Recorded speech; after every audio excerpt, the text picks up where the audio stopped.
क्या आपने सोचा है कि कभी आप भी एक देश बना सकते हैं? आपको सुनने में बहुत अटपटा लग रहा होगा, लेकिन ये सच्चाई है और ये सच्चाई इसी दुनिया की है। जैक्सन नाम के युवक ने महज 20 साल की उम्र में एक अपना देश बना लिया। उसका ये कहना है कि 14 की उम्र से उसके जहन में ये बातें आने लगी थी और धीरे धीरे करके अपने दोस्तों के साथ जब उसने इस स्टोरी को साझा किया, उसने कहा कि एक देश हम बना सकते हैं और हमारा खुद का अपना एक झंडा होगा, फ्लैग होगा, करेंसी होगी, अपना कानून होगा, अपना मंत्रिमंडल होगा। तो इसको लेकर के चारों ने मिलकर के प्रयास किया। 2018 में आते आते एक तरह से अपना कानून और अपना फ्लैग उन्होंने बना लिया। उसके बाद एक देश भी बनाया और वो देश जो है वो सर्बिया और क्रोएशिया के बीच एक तरह से विवादित जमीन थी। यानी आपको पता है सर्बिया और क्रोएशिया के बीच में विवाद काफी लंबे से चला रहा है।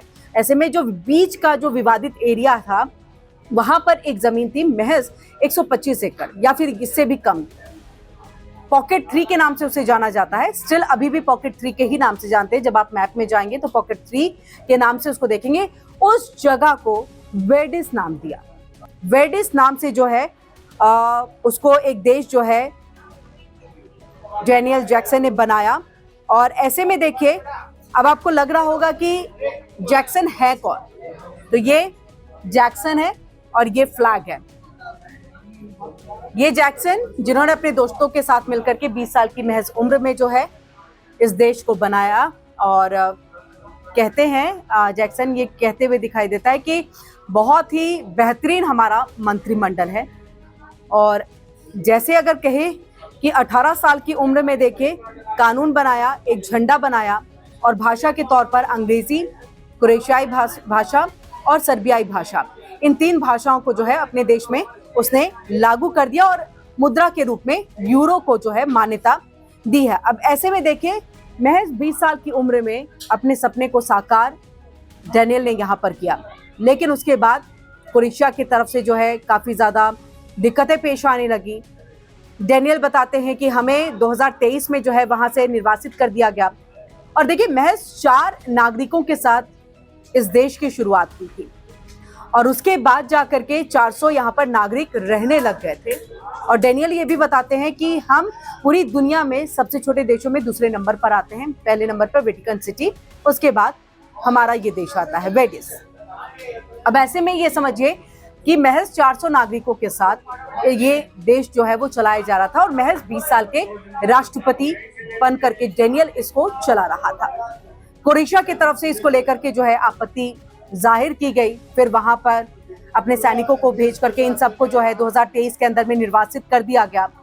अब डेनियल का ये कहना है कि मैं वापस जब भी लौटूंगा क्रोएशिया के साथ किसी तरह का विवाद नहीं चाहता और हम एक शांति चाहते हैं, अच्छे से प्यार से रहना चाहते हैं। और ऐसे में देखिए कि ये बात डेनियल का कहना कि जब भी हम वहां पर वापस लौटे और सब कुछ ठीक हो जाएगा तो हम वहां चुनाव कराएंगे, क्योंकि मुझे राष्ट्रपति पद पे बने रहने की कोई इच्छा नहीं है, मुझे सत्ता का कोई लालच नहीं है और इसीलिए वहां पर हम जो है वो चुनाव कराएंगे। अब ऐसे में देखिए ब्रिटेन का रहने वाला डेनियल जैक्सन और उसने अपने इस सपने को जो है वहां पर साकार किया। और ये बहुत छोटा सा देश, आप सोच भी नहीं सकते 125 एकड़ से भी कम जो जमीन है उस पे इस देश को जो है वो बनाया गया है। ऐसे में वेटिकन सिटी से भी कम। और देखिए हम इन डिमांड कौशल को देखते हैं, जैसे चिकित्सा, पुलिसिंग में अनुभव। देखिए अब क्योंकि देश अगर आपको चलाना है तो आपको सब कुछ वहां पर सम्मिलित करना होगा, समाहित करना होगा। और ऐसे में देखिए डेनियल का ये कहना है कि एक छोटा सा देश है, इसलिए हमें सावधान रहना होगा। हम किसे अंदर आने दें ये भी हमें देखना होगा। लोगों को मंजूरी देते समय जो हमारी डिमांड रहती है, जो हमारी मांग है, वो है चिकित्सा के क्षेत्र में या फिर पुलिसिंग के क्षेत्र में आपका कौशल का होना, आपका अनुभव का होना। और ऐसे में बढ़ती बाधाओं के बावजूद जैक्सन ने यह भी कहा कि उम्मीद है कि एक दिन वो स्वघोषित देश जरूर आएंगे। जैसा मैंने आपको पहले ही बताया कि 2023 में जो है निर्वासित कर दिया गया था। अब उन्होंने कहा कि स्वघोषित, खुद से घोषित किया गया ये देश है। और ऐसे में उनका ये कहना है कि अपने स्वघोषित देश में मैं जरूर आऊंगा।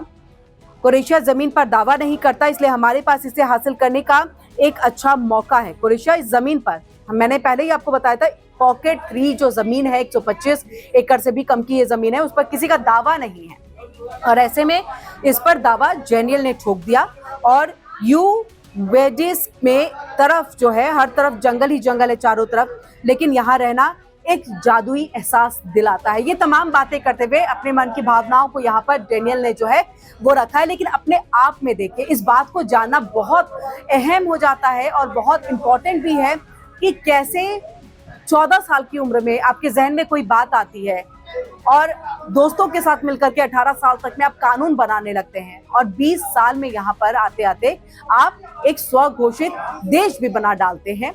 भले ही दिक्कत पेश आती है, बहुत सारी परेशानियां आती हैं, लेकिन उसके बावजूद ये समझने की जरूरत है कि हिम्मत डेनियल ने नहीं हारी। स्टिल वो यही कहते दिखाई देते हैं क्रोएशिया के साथ बेहतर संबंध चाहिए और ये कहते हुए दिखाई देते हैं कि वापस हम आएंगे तो यहाँ चुनाव कराऊंगा और जो चुनाव में जीतेगा वो राष्ट्रपति बनेगा। तो ऐसे में सपने कितने ही बड़े हो, उम्र कितनी ही छोटी हो, मायने नहीं रखता और कहीं ना कहीं ये ओवरऑल अगर कहा जाए तो बहुतों के लिए संदेश है, एक मैसेज है।